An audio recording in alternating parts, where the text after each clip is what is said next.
Good evening. My name is Taylor Kahn-Perry, and I'm a senior creative writing major at School of the Arts. In January, I was here to speak to the Board of Trustees about student mental health.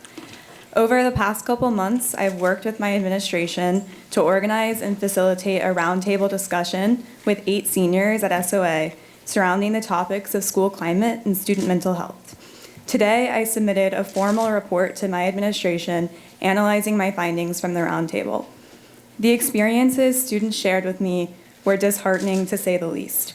Many students in the roundtable shared that a decline in mental health during the high school years in the form of stress, sleep deprivation, and in the most severe cases, clinical depression and anxiety, feels inevitable.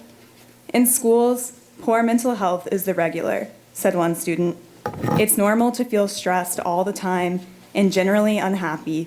It's just accepted. Despite this feeling, the majority of students said they do not feel that they have access to adequate resources if they find themselves struggling with mental health. To echo what I said in January, in a system intended to be a vehicle for student empowerment, this reality is unacceptable.